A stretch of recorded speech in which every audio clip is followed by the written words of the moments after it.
नमस्कार। बात कर रहे हैं हरियाणा कांग्रेस की। आज भी वो इसलिए क्योंकि एक महीना हो गया चुनाव हुए और एक महीना हो गया हरियाणा में नई सरकार बने हुए भी तकरीबन। लेकिन हरियाणा कांग्रेस अभी भी मंथन पे मंथन कर रही है, कमेटियां बन रही हैं। ऐसे में आगे क्या है हरियाणा कांग्रेस के लिए, इस पर बातचीत करने के लिए मेरे साथ हैं कांग्रेस के वरिष्ठ नेता, पूर्व विधानसभा स्पीकर कुलदीप शर्मा जी। आपका स्वागत है। Thank you. बात जब हम कांग्रेस की कर रहे हैं, बड़ा अहम है कि कांग्रेस मौजूदा हालात में कहां है। आपने कहा कि सर्जिकल स्ट्राइक कांग्रेस में होनी चाहिए, यानी कि कांग्रेस की सर्जरी होनी जरूरी है। क्या मायने है इसके? देखिए, हरियाणा में एक माहौल था इस बार जी कि बहुत बड़ी एंटी इनकम्बेंसी बीजेपी के खिलाफ थी। पार्लियामेंट चुनाव में 50% सीट जीत के उसकी रिफ्लेक्शन आई थी और अब जो माहौल था इस चुनाव से पहले जी एक आवाज थी कि एक तरफा कांग्रेस जीत रही है और भारतीय जनता पार्टी शायद 20 या 25 सीटों पे सिमट जाएगी। लेकिन जो नतीजे आए, मैं ये नहीं कहूंगा कि कांग्रेस वाइप आउट हो गई। कांग्रेस को भी 39% वोट मिला है, तकरीबन 0.85% से कम भारतीय जनता पार्टी को पड़ा। लेकिन सीट का जो डिफरेंस है वो 11 है। तो इसमें कहीं ना कहीं जो स्ट्रेटेजिक फेलियर्स रहते हैं, जो मनी पावर के गेम है, वो सब चीजें चर्चाओं में आती हैं। हम क्यों नहीं 12 या 13 ऐसी सीटों पर आगे बढ़ पाए जहां बहुत क्लोज था मामला जी कहां हमारी मैनेजमेंट में कमी थी। जी तो BJP could get a better strike rate than us. हाँ, तो वो मैनेजमेंट की जो कमी, टिकटों का वितरण, बात तो वही आ जाती है ना कुलदीप जी। देखिए, गलती तो बहुत पहले से शुरू होती। कांग्रेस का संगठन का निर्माण किए बिना आप 3-3, 4-4 चुनाव लगातार लड़ रहे हैं। 2014 का लड़ रहे हैं, 19 का लड़ रहे हैं, अब 24 का लड़ रहे हैं। 3 चुनाव 15 साल। 15 साल। हाँ। तो इस गलती के लिए किसको दोषी ठहराया जाएगा? यही मेरा बड़ा सवाल है कि हारने के बाद अब नेता क्यों बोल रहे हैं, और आप जैसे वरिष्ठ नेता, बड़े नेता जो कांग्रेस से इतने समय से जुड़े हुए हैं, 15 सालों में लोगों ने बोला क्यों नहीं, आवाज क्यों नहीं उठाई, और आवाज उठाने के साथ साथ स्टैंड क्यों नहीं लिया? इसी एक बार नहीं, अगर आप मेरे पिछले 15 इंटरव्यूज भी देखेंगे, अखबार की स्टेटमेंट्स देखेंगे जी, क्योंकि मैं संगठन से जुड़ा आदमी रहा हूं। मैं ब्लॉक का प्रेसिडेंट रहा हूं, सिटी का प्रेसिडेंट रहा हूं, डिस्ट्रिक्ट प्रेसिडेंट रहा हूं, स्टेट का कांग्रेस का वर्किंग प्रेसिडेंट रहा हूं। तब एक ही होता था। संगठन की कमी को मैंने पहचाना और अनेकों बार इस बात की आवाज को उठाया कि संगठन का निर्माण होना चाहिए और संगठन के निर्माण में कौन संगठन को चलाएगा, इस बात का भी फैसला सही तरीके से होना चाहिए। संगठन का निर्माण भी हो जाए और संगठन को चलाने वाले सही व्यक्ति ना हो तो उस निर्माण का भी उतना बड़ा फायदा नहीं रहता। जी। भारतीय जनता पार्टी पन्ना प्रमुख के लेवल पर काम कर रही थी। हाँ। उनकी डिस्ट्रिक्ट यूनिट्स थी, प्रकोष्ठ थे, महिला मोर्चे थे, युवा मोर्चे थे, किसान मोर्चे थे, और हमारे पास कोई मोर्चा था नहीं। तो कैंडिडेट्स अपनी इंडिपेंडेंट कैपेसिटीज में, अपनी पर्सनल मैनेजमेंट से उस चुनाव को लड़ रहे थे।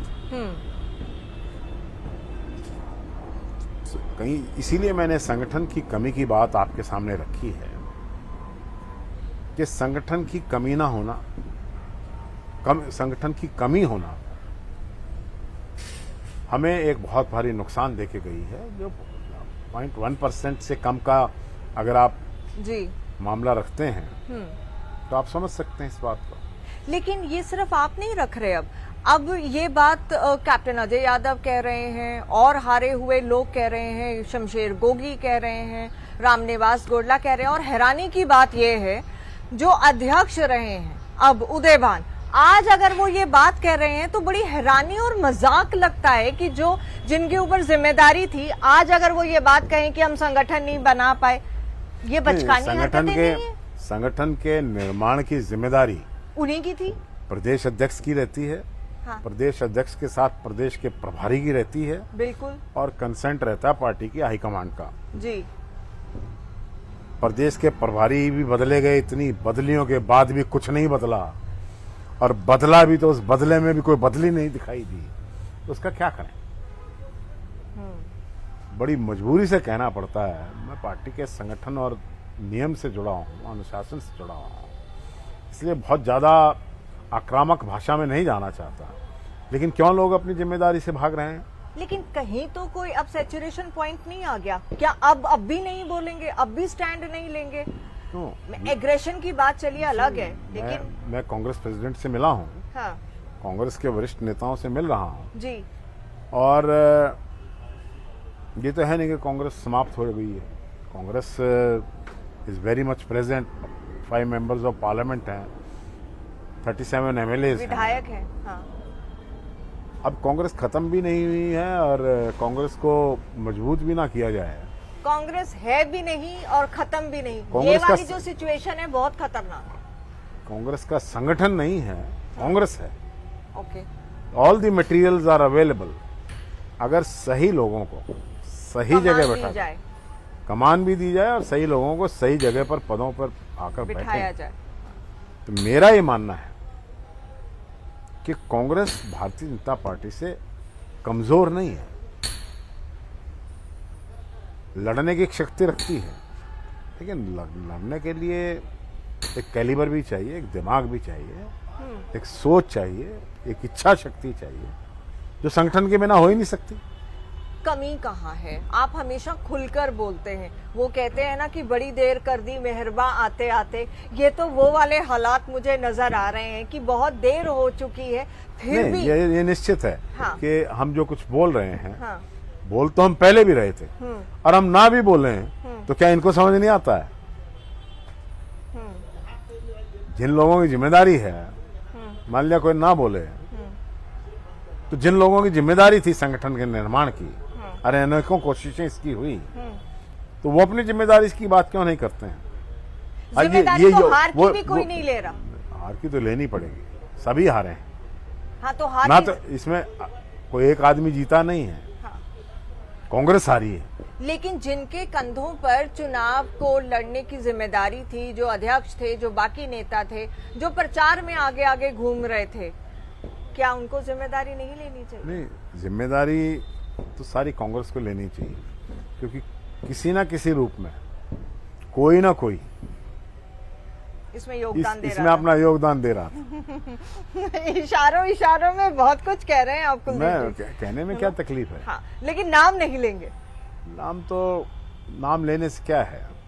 ये जो प्रतिक्रियाएं आती हैं अननेसेसरी, देखिए सबने को एग्जिस्ट करना है। आज मैं नाम लूंगा तो कल कोई मेरा नाम लेगा, एक जो एक एटमॉस्फेयर विशिएट होता है उस तरफ क्यों जाएं? लेकिन कुछ लोगों की पार्टी बापोती बन गई, या कुछ लोगों के ही इन्फ्लुएंस में पार्टी रही और उन्हीं का इन्फ्लुएंस पूरे चुनाव में रहा, क्या ये बड़ी वजह बनी? बड़ी वजह ये रही कि सामूहिक रूप से एक नीति निर्धारण के तहत साथ बैठकर जिस प्रकार से हमारी ऑर्गेनाइजेशन को बैठकर काम करना चाहिए, प्रभारी सभी नेताओं को कॉन्फिडेंस में लेकर एक सामूहिक लड़ाई की ओर हम बढ़ते हैं, तो बात किसी ने ऐसा प्रयत्न नहीं किया। प्रभारी ने प्रदेश की कोई ऐसी मीटिंग नहीं बुलाई जिसमें सभी वरिष्ठ नेताओं को बैठाकर एक कॉमन स्ट्रेटेजी बनाने की बात। लेकिन राहुल गांधी ने तो हाथ मिलवाने की कोशिश बड़ी की स्टेज पर, लेकिन वो हाथ भी नहीं मिले, दिल मिलना तो बड़ी दूर की बात थी।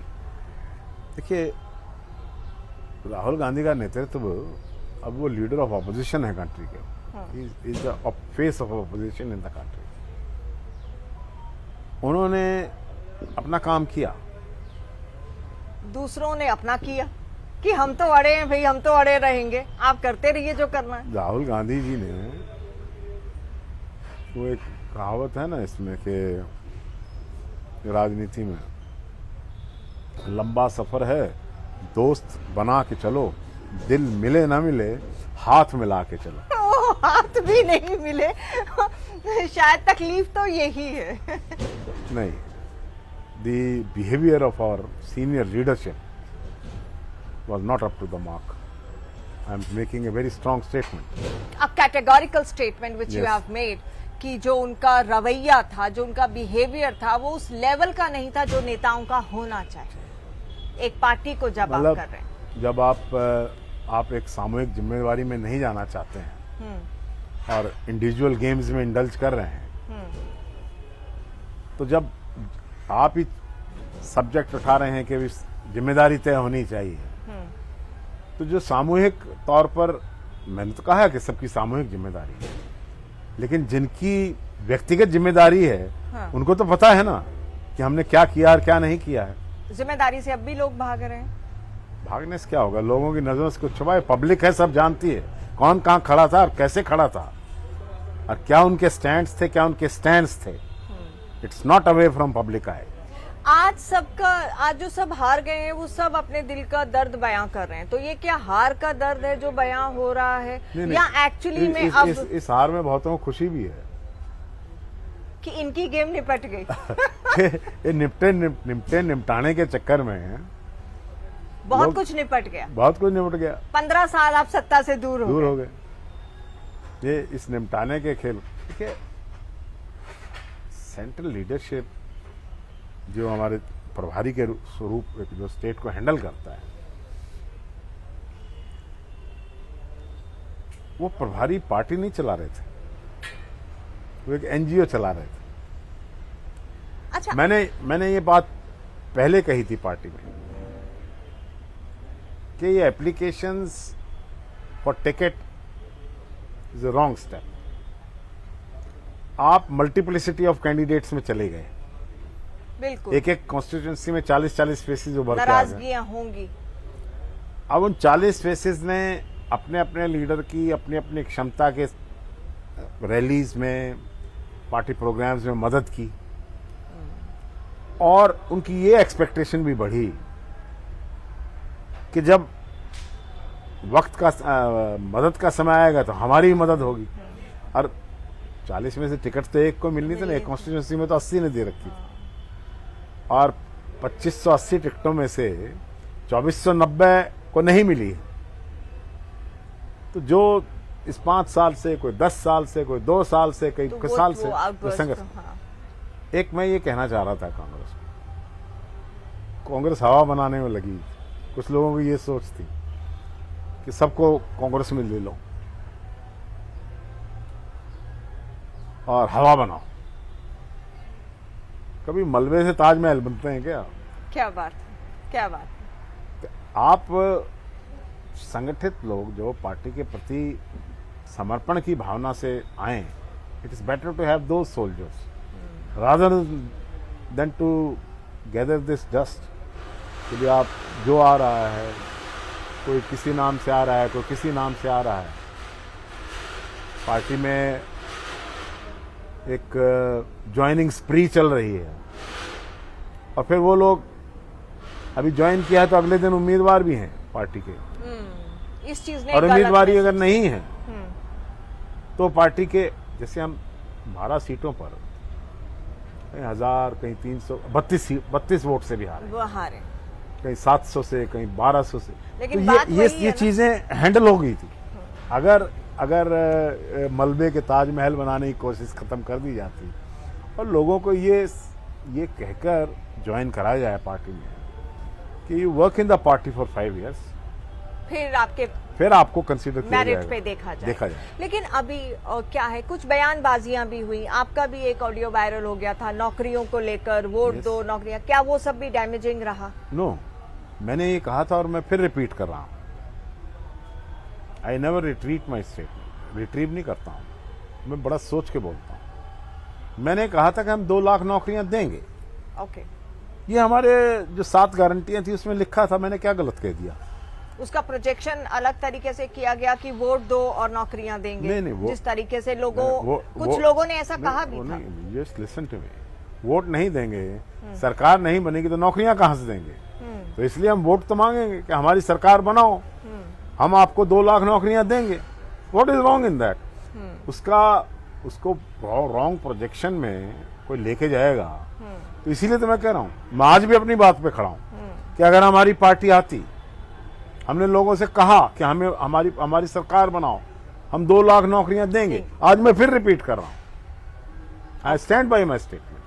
अभी क्योंकि नई सरकार बन चुकी है, चुनाव हारे जा चुके हैं और कमेटियां कई गठित हो रही हैं, अब आगे क्या? प्रभारी को सभी लोग दोष तो दे ही रहे हैं, नए सह प्रभारी नियुक्त किए गए, अब आगे क्या? आगे भी कुछ नजर नहीं आ रहा, वो संगठन नहीं नजर आ रहा। भारतीय जनता पार्टी की सरकार बनी है, हाँ, सरकार नंबर से बनती है। दे हैव 48 MLAs, इसलिए उनकी सरकार बनी। उसी परसेंटेज ऑफ वोट से बनी है जिससे कांग्रेस को वोट मिली। इट्स नॉट 60% वोट है उनका, लाइक 58% पे लास्ट टाइम बनी थी, एग्रीड। इस बार 39% पे बनी है। Your vote share has not increased. हाँ, सरकार बन गई है, नंबर गेम है डेमोक्रेसी में, एसेंशियली एक नंबर गेम में भारतीय जनता पार्टी आगे। कांग्रेस के लिए अब कैसे? आपने कहा कि आप बड़े नेताओं को भी मिले हैं, हाईकमान को भी मिले हैं, अब उस तरह का अभी तक तो लीडर ऑफ नेता प्रतिपक्ष के नाम पर भी मोहर नहीं लगी। उसमें भी देखिए कई दृष्टिकोण उभरे हैं। हाँ, कि नेता प्रतिपक्ष को चुनने में का अधिकार जब पार्टी हाईकमान को दे दिया गया है, तो उनको बड़ी विस्तृत सोच से आगे चलना होगा कि जो हमारा फ्लॉक ऑफ 37 MLAs है, वो कहीं ना उसको हम ऐसा व्यक्ति लेके आए कि 37 MLAs के कम स्ट्रेंथ नहीं है, जो उसको साथ लेके चल सके, उसको संगठित रूप में अपने साथ लेकर विधानसभा में और विधानसभा के बाहर भी लोगों की लड़ाई को, कांग्रेस के आदर्शों की लड़ाई या भारतीय जनता पार्टी के फेलियर के खिलाफ लड़ाई लड़ सके। लेकिन बदलाव होने चाहिए, आपको ऐसा लगता है? नए लोगों को कमान अब मिलनी चाहिए? देखिए, अब बहुत लोगों को ट्राई कर चुके हैं, ट्रायल और एरर में कब तक इंडल्ज करते रहेंगे? ठीक, हंगामा खड़ा करना मेरा मकसद नहीं है। मेरी कोशिश है ये सूरत बदलनी चाहिए। क्या बात है, बेहद शुक्रिया कुलदीप जी हमारे साथ इस कार्यक्रम में जुड़कर अपनी बात रखने के लिए। हंगामा खड़ा करना मेरा मकसद नहीं, मेरा मकसद है कि ये सूरत हाल बदलना चाहिए, और ये सूरत हाल कब बदलेगा इसी का इंतजार तो हरियाणा कांग्रेस के कार्यकर्ताओं को और हरियाणा की जनता को भी है। बेशक चुनाव हार गए हैं, लेकिन एक मजबूत विपक्ष के रूप में कांग्रेस किस तरह से अपनी भूमिका निभाती है, असली टेस्ट तो अब वही है।